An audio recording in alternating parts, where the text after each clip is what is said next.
오늘은 세 번째 시간이죠. 세 번째 시작입니다. 그래서 예수님을 바라보는 행복한 가정. 혹시 저번 주에 설교 제목이 혹시 기억이 나시나요?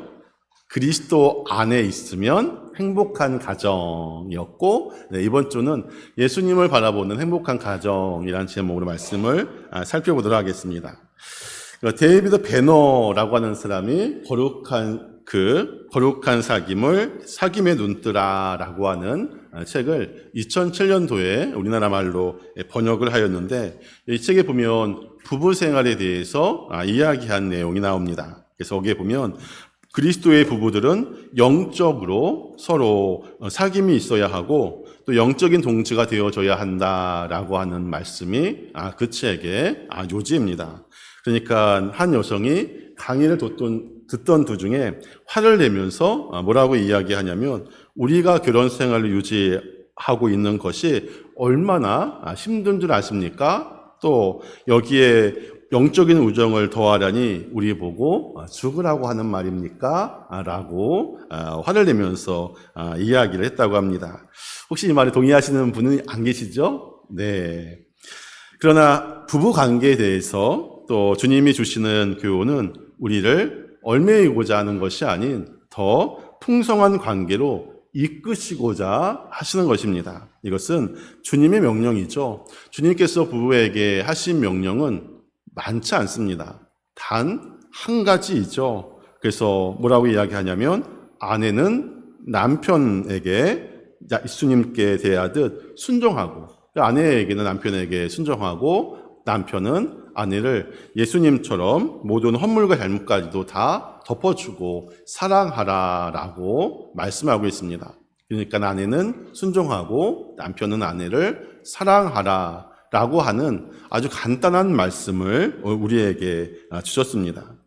어느 목사님이 그 세미나 때 목사님들에게 하셨던 말이 있습니다. 그 뭐라고 이야기하냐면, 목회자 세미나였는데 그 목사님부터 성경적으로 행복하게 살아야 목회가 잘 된다라고 하시면서 바로 핸드폰을 들어서 바로 아내에게 전화해서 사랑해라, 사랑합니다라고 전화를 하라고 했다고 합니다. 그래서 거의 다른 분들은 다 하였는데 경상도에 계신 한 연세 드신 목사님이 어쩔 수 없이 옆에 목사님들이 계속 성호해서 어쩔 수 없이 아내한테 전화를 했습니다. 그래서 뭐라고 이야기했냐면, 여보, 내다라고 하시면서, 그래서 옆에 있는 목사님들이 사랑해라고 이야기를 하라고 하니까 사까지는 나왔다고 합니다.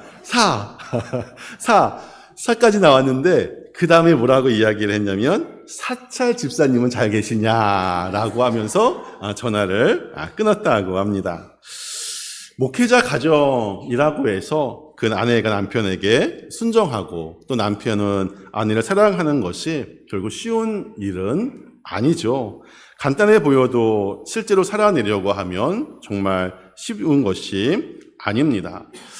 그 카일 아이먼드라고 하는 목사님이 쓴 책인가 팬인가 제자인가라고 하는 책이 있습니다. 거기에 보면 그 신혼 때 신방을 갔다고 합니다. 한 가정에 신방을 갔는데 거기에 노 부부가 계셨고, 또 남편이 암으로 투병을 하였는데 또 화학요법도 사용하고 방사선 치료도 하고 하여서 몸이 많이 쇠약해져 있다고 합니다. 그래서 거기에서 잠깐 신방 예배를 드리고 기도를 하고 있는데 이게 대소변이 잘 되어지지 않아서 이제 거기서 그런 냄새가 나서 부랴부랴 기도를 마치고 그 거실로 나왔다고 합니다. 그러니까 그 아내분이 남편의 기저귀를 갈아주고 또 창문을 열어서 환기를 시켜주고 나서 갓 목회를 시작한 신혼부부 목사님에게 뭐라고 이야기했냐면, 우리가 결혼 소약을 하지 않았냐라고 이야기를 했다고 합니다. 아플 때나 또 건강할 때나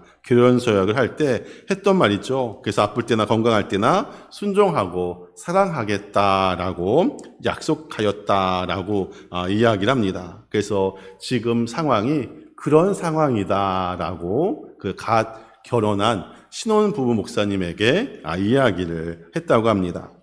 또 이 목사님이 결혼식 주례를 할 때 했던 말이 있습니다.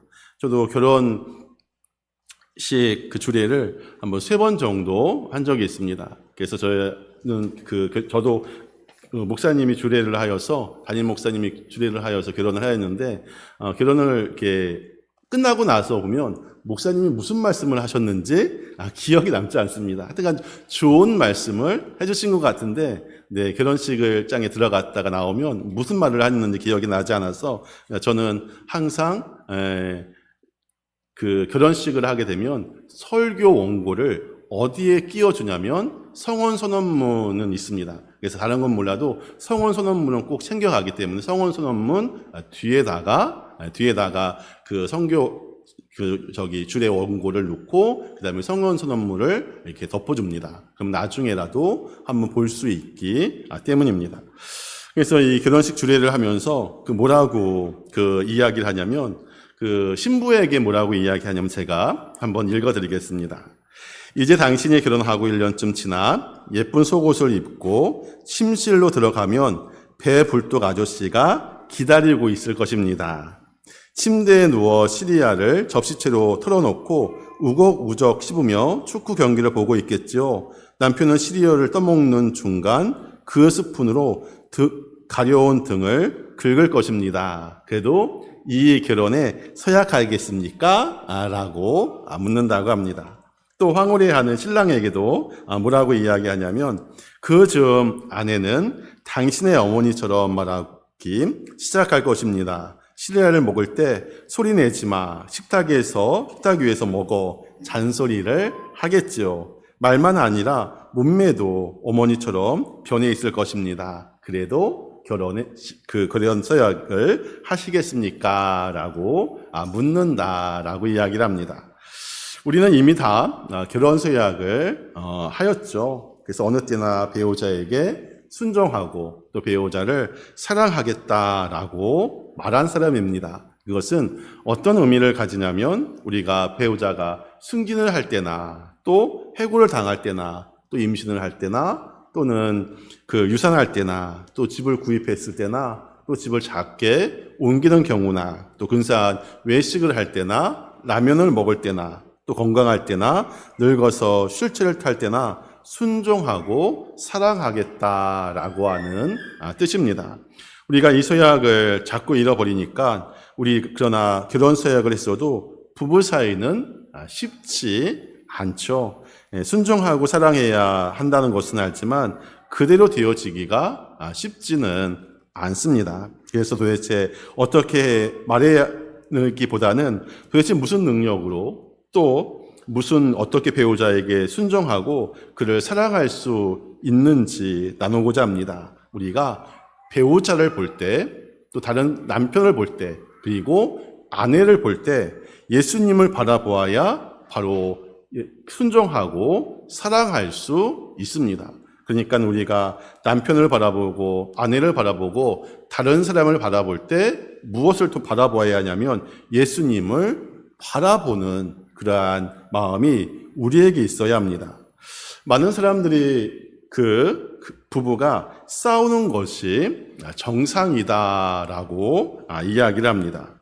어떻게 안 싸우고 사느냐라고 생각하는 것도 어떻게 보면 믿음의 일종이다라고 하는 사실을 아십니까?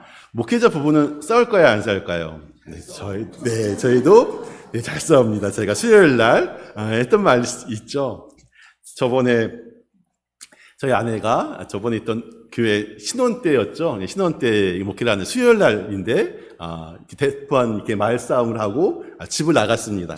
수요일 날인데, 집을 나갔는데 딱 누구한테 걸렸냐면 고3 여학생한테 딱 걸려가지고 사모님이 예배 드려야 되는 그 시간 전에 밖에 나와져 있으니까 물었다고 합니다. 그러니까 집을 나왔다고, 가출했다고, 그렇게 이야기를 했다고 합니다. 그래서 그리고 나서 그 고3 학생한테 햄버거 사주고 또 저 먹을 햄버거를 하나 사가지고 예배 시작하기 전에 30분 전에 이렇게 들어왔습니다. 그리고 나서 그 고3 학생이 외할머니하고 친할머니죠? 네, 친할머니하고 살았습니다. 이렇게 어머니가 돌아가셔서 살았는데 그 권사님이 오시면서 계속 저를 보고 웃고 저희 아내 보고도 웃고 그래서 왜 웃느냐라고 물으니까 그 학생 이름, 고3 학생 이름이 지수인데 지수가 다 얘기했다고 사모님이 가출했다가 들어왔다라고 그 이야기를 했다고 합니다. 그래서 한참 웃은 적이 있습니다. 쉽지는 않습니다. 목회자 가정도 또 우리의 가정도 쉽지는 않죠. 하지만 우리가 남편을 바라보고 또 아내를 바라볼 때 예수님을 바라봐야 합니다. 바라본다면 바로 오늘 제목처럼 예수님을 바라보면 바로 행복한 가정이 될 수 있다라고 이야기합니다. 우리가 보통 잘 분별해야 하는 것이 있는데 부부 사이의 관계가 좋지 않고 또 부부 관계가 깨진 부부들을 보면 그 배후에 누가 있냐면 마귀가 그 배후에 있습니다. 에덴 동산에서 아담과 하와는 를 맺어주실 때 부부싸움이라고 하는 개념은 없죠. 왜 천국 같은 그런 곳에서 살게 하나님께서 만드셨고 또 계획을 하셨습니다. 그런데 그 부부가 싸우고 또 깨어지는 일은 아담과 하와가 마귀의 이야기를 듣고 선악과를 따먹은 날부터 부부싸움이 시작이 되어지죠. 처음에 아담은 하와를 보고 뭐라고 이야기했냐면 이는 다음 한번 성구를 볼까요? 보면 뭐라고 이야기를 하냐면 이는 내 뼈 중에 뼈요 내 살 중에 살이다. 내 몸 같다라고 이야기를 합니다. 자기 자신처럼 여겨지죠. 그런데 선악과를 따먹은 다음 하와는 전혀 달라 보이죠. 그래서 아담은 하와를 보고 뭐라고 이야기하냐면 새 번역 성경에서 보면 그 여자가 내 뼈 중에 뼈요 살 중에 살이다 라고 이야기했는데 선악과를 따먹은 다음부터는 뭐라고 이야기하냐면 그 여자가 라고 이야기를 하게 됩니다.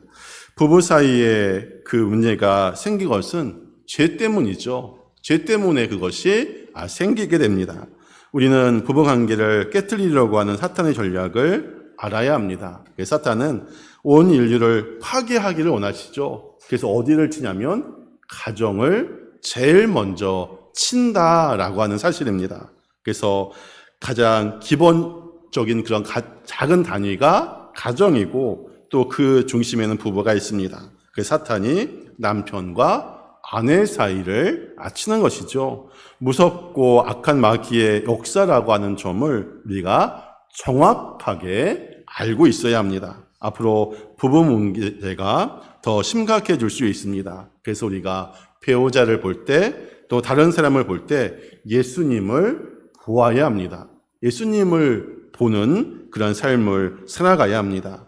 예수님은 우리를 구원해 주신 분이시죠. 우리를 구원해 주신 분이십니다. 우리가 예수님 믿고 구원받았다면 남편과 아내 사이도 구원받아야 합니다. 우리가 배우자를 볼 때 예수님을 보는 눈을 가졌다면 예수님이 우리 가정을 놀랍게 구원해 주신다라고 말씀하고 있습니다. 우리의 삶뿐만 아닌 우리의 가정도 하나님께서 구원해 주십니다. 그래서 남편과 아내의 관계를 놀랍게 치료하시고 해결하시는 분, 우리가 예수 그리스도를 바라보면 바로 그렇게 되어진다라고 하는 사실을 잊지 않아야 합니다.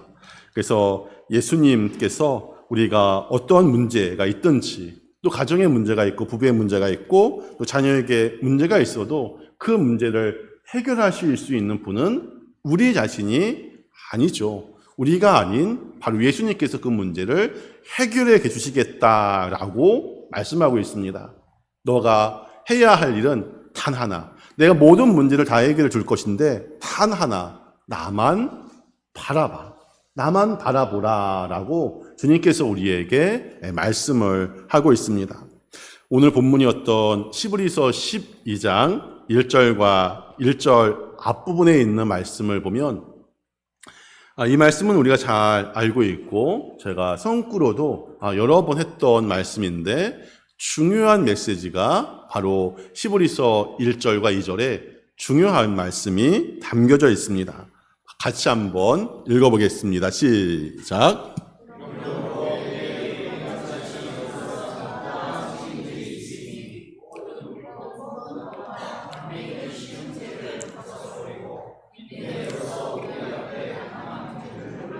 네, 우리 앞에를 한번 보겠습니다. 다시 한번 앞에 보면 이러므로 우리에게 구름같이 둘러싼 허다한 증인이 있으니 하나님의 나라에 간 믿음의 선배들이 우리를 지켜보고 있다라는 것입니다. 허다한 많은 증인들이 우리를 보고 있다라고 말씀하고 있습니다. 우리를 지켜보고 있다라고 하는 것이죠. 우리가 이 사실을 분명하게 사는 것이 바로 예수님을 믿는 성도들의 삶이 되어집니다. 나 혼자 있을 때 나 혼자가 아닌 믿음의 선배들이, 바로 믿음의 조상들이 우리를 바라보고 있다라고 하는 그 사실을 우리가 알고 있어야 합니다. 그러니까 우리가 죄를 지을 수 없죠. 죄를 지을 수 없습니다. 왜냐하면 우리에게 그 믿음의 선배가 우리를 지켜보고 있기 때문이죠. 또 이어서 하는 말씀이 그 다음 보면 모든 무거운 것과 얼매기 쉬운 죄를 벗어버리고 인내로서 우리 앞에 당한 경주를 하며, 우리에게 때로는 살다 보면 그 힘든 일도 있고 또 고비도 옵니다. 우리가 믿음의 길을 계속 걸어갈 수 있는 그 이유는 바로 우리를 응원하고 있는 사람들이 있다라고 하는 것입니다. 우리에게 환호성을 지르고 또 박수를 보내는 사람들이 있는데 어떻게 그 길을 완주하지 않을 수 있습니까? 바로 이것이 예수님을 믿는 사람의 삶이 되어집니다. 우리가 믿음의 길을 잘 갈 수 있도록 우리에게 응원을 보내고 또 환호성을 보내고 또 박수를 쳐주는 분들이 있다라고 하는 그 사실을 우리가 잊지 않으시기 바랍니다. 여러분들은 혼자가 아닙니다. 바로 많은 믿음의 선배들이, 조상들이 바로 여러분들에게 박수를 보내고 있다라고 하는 사실입니다. 그런데 이보다 더 분명하고 강력한 눈빛을 느껴야 합니다. 바로 누구의 눈이냐면 예수 그리스도의 눈이어야 합니다. 히브리서 12장 2절 말씀에 보면 뭐라고 되어져 있냐면, 다음 같이 한번 읽겠습니다. 시작. 믿음의 주요 또 온전하게 하시는 이인 예수를 바라보자. 사람들은 우리의 외모를 보죠. 외모를 보고 또 외적인 행동을 봅니다. 하지만 내 안에 계신 예수님께서는 나의 마음 또 나의 생각을 하나님께서는, 예수님께서는 다 알고 계시죠. 사람의 눈이 중요합니까? 아니면 내 안에 계신 예수님의 눈이 중요합니까? 바로 내 안에 계신 예수님의 눈이 중요합니다. 이 히브리서 12장 1절과 2절, 우리가 본문으로 보았던 이 말씀은 바로 허다한 증인들에 대한 이야기를 하면서 이어서 예수님께 대한 그 말한 히브리서의 의도는 무엇이냐면, 허다한 증인들을 의식하고 허다한 증인들이 있다라고 하는 것을 의식하고 내 안에 계신 예수님을 정말 믿는다면, 정말 내 안에 나와 함께 하시는 그 예수님을 믿는다면 부부생활도, 가정생활도, 또 사회생활도 또 옛날처럼 할 수 없다라는 것입니다. 남편에게 순종하는 것, 또 아내를 사랑하는 것, 그 일이 어려울 수 있나요? 그렇지 않죠. 우리에게 환호성을 지르고 우리에게 박수를 쳐주고 우리가 믿음의 생활을 잘 할 수 있도록 많은 믿음의 선배들이 있고 또 내 안에 예수님께서 계신다라고 하는 그 사실을 믿는다면 우리가 예전처럼 삶을 살아갈 수 없습니다. 예수님을 바라보는 눈이 열린다면 우리의 삶 전체가 바뀝니다. 우리 저번 주에 했던 본문이었죠. 그런즉 누구든지 그리스도 안에 있으면 새로운 피조물이라, 옛것은 지나갔고 이제 새 것이 되었다라고 말씀하고 있습니다. 여러분들은 그리스도 안에 있기 때문에 새로운 피조물이고 바로 새 것이 되었음을 이야기합니다. 그렇기 때문에 우리가 옛날처럼 예전처럼 삶을 살아갈 수 없는 이유가 된 것이죠. 왜냐하면 새 것이 되었기 때문입니다. 그래서 예수님을 바라보는 그 가정, 예수님을 바라보는 그 가정이 얼마나 행복한 가정인지, 또 예수님을 바라보는 그 삶이 얼마나 하나님 보시기에 아름다운 모습인지 우리가 다시 한번 기억을 해야 합니다. 우리가 보통 살아가는 동안에 힘든 일도 겪고 또 어려운 일도 겪고 불만스러운 일도 겪습니다. 또 부부생활도 마찬가지로 만족스럽지 못할 때가 있죠. 또 어떨 때는 뭐라고 이야기하냐면 팔자라고 이야기도 합니다. 그러나 우리가 천국에 가는 바로 그 시간에 세상에서 겪었던 어려운 일들, 또 실패했던 일들, 또 상처가 날 일들이 생각이 날까요? 천국에 가는 그 길에 들어섰을 때. 물론 그렇지 않죠. 하나님 한 분이면 충분합니다 라고 하는 그런 고백을 하게 될 것입니다. 모든 불평이, 모든 원망이, 모든 상처가 다 사라질 것이고, 그러니까 천국이겠죠. 그러나 한편으로 우리가 천국에 갔을 때 감사하기보다는 어떻게 보면 미안한 생각이 더 들 수 있습니다. 왜냐하면 하나님의 은혜를 깨닫지 못해서 지옥으로 가는 수많은 사람들을 보기 때문이죠. 그때 그들을 볼 때 나는 다행이야, 천국에 와서 난 다행이야 라고 생각할까요? 그렇지 않습니다. 내가 사는 동안 바로 짜증이 나고 또 불안하고 또 싸우느라 시간을 헛되이 보내지 말고 우리가 더 사랑하고 더 감사하고 더 받아주고 진짜 하나님의 복음을 전하고 다른 사람들에게 복음을 전해서 같이 천국에 가는 그 길에 들어서기를 바랍니다. 그래서 우리가 천국에 갈 자로 하나님께로부터 놀라운 그런 복을 받은 사람입니다. 그래서 이 복을 나만 받아 누리는 것이 아닌 다른 사람에게도 나누어 줄 수 있는 그런 삶을 살아가야 합니다. 그래서 예수님을 바라보면 천국에 갈 때 바로 그러한 마음이 들게 될 것입니다. 예수님의 눈으로 보면 모든 것이 달라 보이죠. 아내가 달라 보이고 또 남편이 달라 보이고 옆에 있는 성도가 달라 보이고 옆에 있는 이웃이 달라 보이고 옆에 있는 성도가 달라 보이게 될 것입니다. 예수님의 눈으로 보시기를 바랍니다.